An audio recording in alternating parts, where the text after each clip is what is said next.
Accountability ली हम Gen Z की तरफ से। Sir very good, we are proud of you. आपने रिजिग्नेशन दे करके ये साबित कर दिया कि हम जेंजी कुछ भी कर सकते हैं। लोगों ने बोला आप कांग्रेस के टाइम पे कहाँ थी? भाई मैं 13 साल की थी। और आज जो धर्मेंद्र प्रधान ने इस्तीफा दिया है, तो जब घोड़े का नाम बादल हो सकता है, कबूतर का नाम मशक्कली हो सकता है, तो ये धर्मेंद्र प्रधान किस खेत की मूली है जो इस्तीफा नहीं देंगे?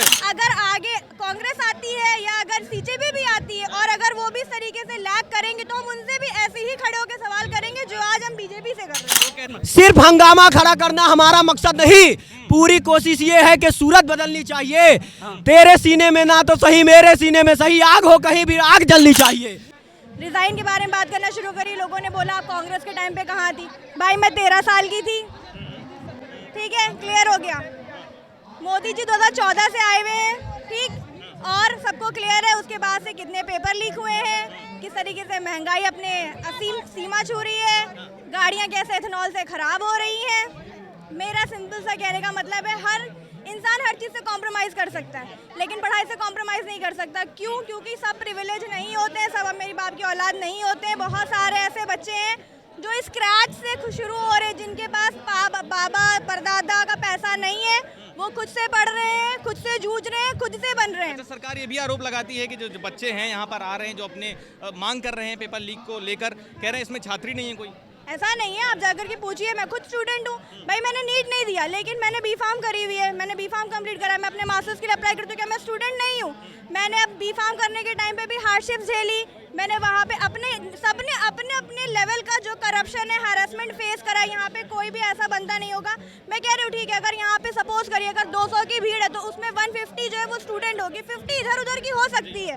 ठीक है, सपोर्ट करने आ सकते हैं। कोई अपने पेरेंट्स के साथ आएगा, कोई अपने कलीग के साथ आया, कोई अपने दोस्त के साथ आया होगा। जिस तरीके से मैंने 2014 के बाद से अभी भी मेरी कितनी फ्रेंडशिप्स टूट गई जस्ट बिकॉज वो बीजेपी सपोर्टर्स हैं। उनको लगता है सपोर्टर की वजह से फ्रेंडशिप, हाँ, उनका वो बीजेपी सपोर्टर्स हैं, उनको लगता है हम कांग्रेस सपोर्टर। तोड़ा किसी नहीं, बस बातचीत बंद हो गई। समझ में आ गया, हमने स्टेटस लगाया, उन्होंने स्टेटस लगाए। तो मेरा सिर्फ इतना कहने का मतलब है आप अपने देश से प्रेम करो, आप किसी पार्टी से प्रेम मत करो।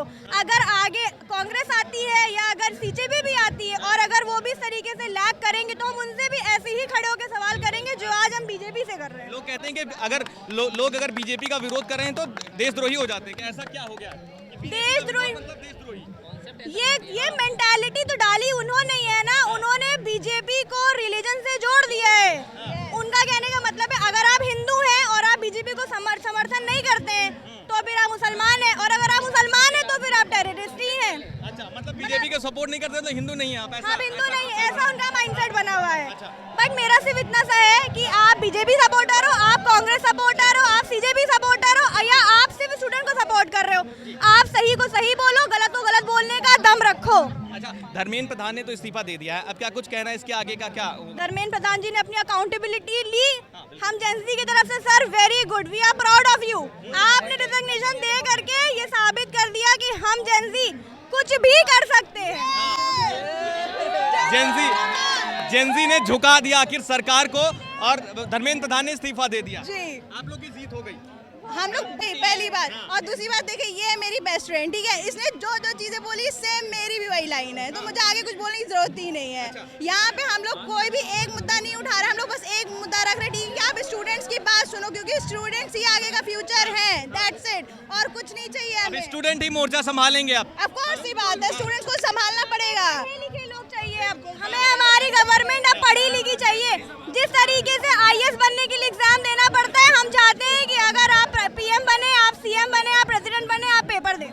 क्या लगता है कि आज के युवा को, आज के जेंजीज को भटकाया नहीं जा सकता? मतलब जागरूक है, पढ़ा लिखा है? नहीं, इतना सक्षम है जेंजी कि गलत और सही में परख कर सकता है। गलत और सही में इतना दम भी रखता है कि अपने घर से, यहाँ पे बहुत सारे ऐसे बच्चे होंगे जिनके पेरेंट्स बीजेपी सपोर्टर होंगे लेकिन वो उनसे लड़ करके यहाँ पे आएंगे। तो जेंजी इतना दम रखता है कि वो अपने घर से जो है फर्क करना स्टार्ट कर सकता है। वो अपने पेरेंट्स के मुंह पे अगर ये बात बोल सकता है कि आप गलत हो, हम सही हैं, हम जाएंगे, तो वो सरकार को भी बोल सकता है। तो वो सरकार को भी बोल सकता है कि आप गलत हो, आप गलत हो। अच्छा, देखिए तमाम सारे पोस्टर जो है इनके हाथों में है, मरने से पहले नहीं मरना, क्या मतलब है, क्या कहना चाहेंगे? इसका मतलब ये है कि जब जब दिक्कत आती है देश में तो हमेशा युवाओं को खड़ा रहना चाहिए, बुज़दिल की तरह घर में बैठना नहीं चाहिए। जब दिक्कत हो तो सड़क पर उतरना चाहिए। जब संसद मौन रहती है तो जनता सड़क पर उतरती है। युवा ही इस देश की अहंकार मिटाना है सरकार क्या का। कहेंगे, अहंकार खत्म हुआ कि नहीं? बिल्कुल झुक गया अहंकार, झुक गया है सरकार का। अब अगली बारी अमित शाह जी की है।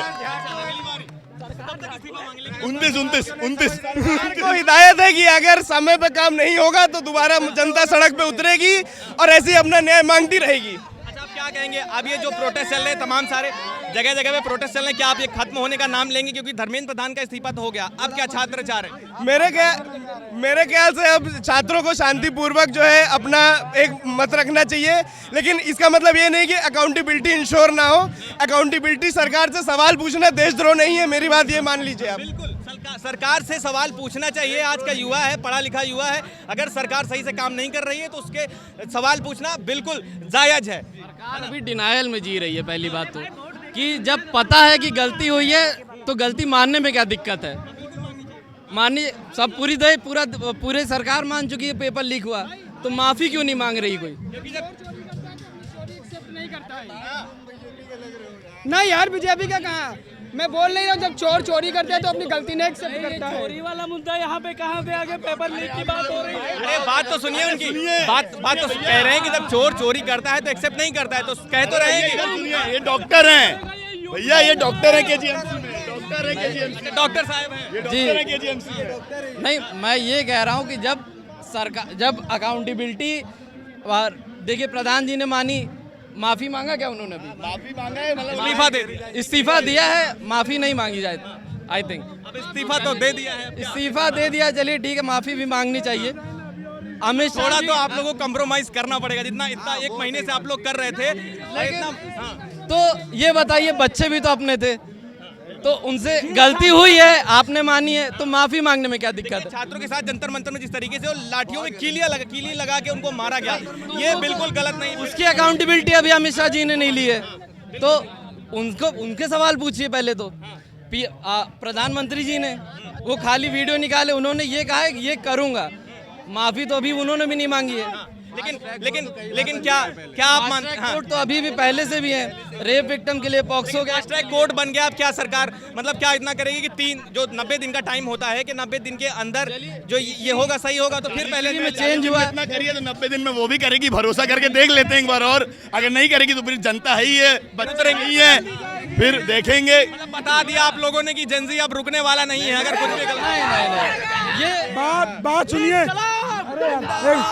जो काम किया गया, जो पुलिस द्वारा लाठी चलाई गई है, उसके लिए हम गृह मंत्री का इस्तीफा मांगते हैं अब, क्योंकि लाठियां पुलिस ने गृह मंत्री के इशारे पर चलाई हैं और अब गृह मंत्री अमित शाह को इस्तीफा देना होगा। अमित शाह इस्तीफा दो। अब कितने इस्तीफे मांगे? हमारी बहनों को मारा गया, छात्रों को मारा गया, उसके लिए माफी देना पड़ेगा। लेकिन आप ये एक बात सुनिए, आप एक बात मानते हैं कि नहीं, अगर जो है वहाँ बच्चे मारे गए लेकिन पुलिस वाले भी कुछ घायल हुए, पथराव हुए, उनके अगेंस्ट में मारा वो गया? असामाजिक तत्व थे, आरएसएस बीजेपी वाले गुंडे थे साले। सिर्फ हंगामा खड़ा करना हमारा मकसद नहीं, पूरी कोशिश ये है कि सूरत बदलनी चाहिए। तेरे सीने में ना तो सही, मेरे सीने में सही, आग हो कहीं भी, आग जलनी चाहिए। एक मिनट, सवाल करना बगावत नहीं, अधिकार है हमारा, ये हमारा संविधान कहता है। और वहाँ जो लाठियाँ चलाई गई हैं, अगर वैसी लाठियाँ जो बता रहे हो, शादी वर्दी में कौन सा पुलिस वाला आता है? बिल्कुल ऐसा कहीं नहीं देखा गया कि शादी वर्दी में कौन सा पुलिस वाला भड़वा आता है? लाठियों में कील थी। एक मिनट, साइलेंट भाई, साइलेंट। लाठियों में कौन सी कील होती? और ये बताओ, कौन सा संविधान कहता है लाठी चार्ज करने का अधिकार? कौन सा संविधान देता है? मुझे इसका जवाब चाहिए। हाँ, ये बताओ कौन से कानून में लिखा गया है कि लाठी चलाने का अधिकार है? और वो जो आप लोग बता रहे हैं कि पुलिस लोगों ने, मतलब बच्चों ने भी लाठियाँ चलाई हैं। लेकिन सरकार का जहाँ तक कहना है कि वहाँ परमिशन नहीं थी, परमिशन के बावजूद वहाँ छात्र पहुंचे और पार्लियामेंट घुसने की कोशिश कर रहे, तब लाठीचार्ज लेकिन जिस तरीके से लाठीचार्ज हुई वो गलत था। छात्र महिलाओं के साथ अभद्रता की गई, उस चीज को मैं मान रहा हूँ, लेकिन ये बताइए कौन बिना चप्पल के कुछ पुलिस वाले लाठी डंडा चार्ज कर रहे थे बिना वर्दी के, ये कौन से पुलिस? अभी तो ये अंगड़ाई है, अभी तो ये अंगड़ाई है, आगे आगे आगे कितनी लड़ाई है अभी? सरकार एक मिनट पत्रकार जी, ली जाएगी, युवा जंग होगा। Rapid news, Uttar Pradesh rapid news 24, ठीक है। मैं इसमें क्लियर कट बोलना चाहता हूँ कि ये बात है कि जैसे आप लोगों ने कहा कि मीडिया के बारे में आप लोगों ने क्या कहा, पत्रकारों पे चलाई गई थी, लाठियाँ चलाई गई थी। अगर ये चीज़ें अगर मोदी पे चलाई होती तो क्या यहाँ विरोध नहीं होता ना?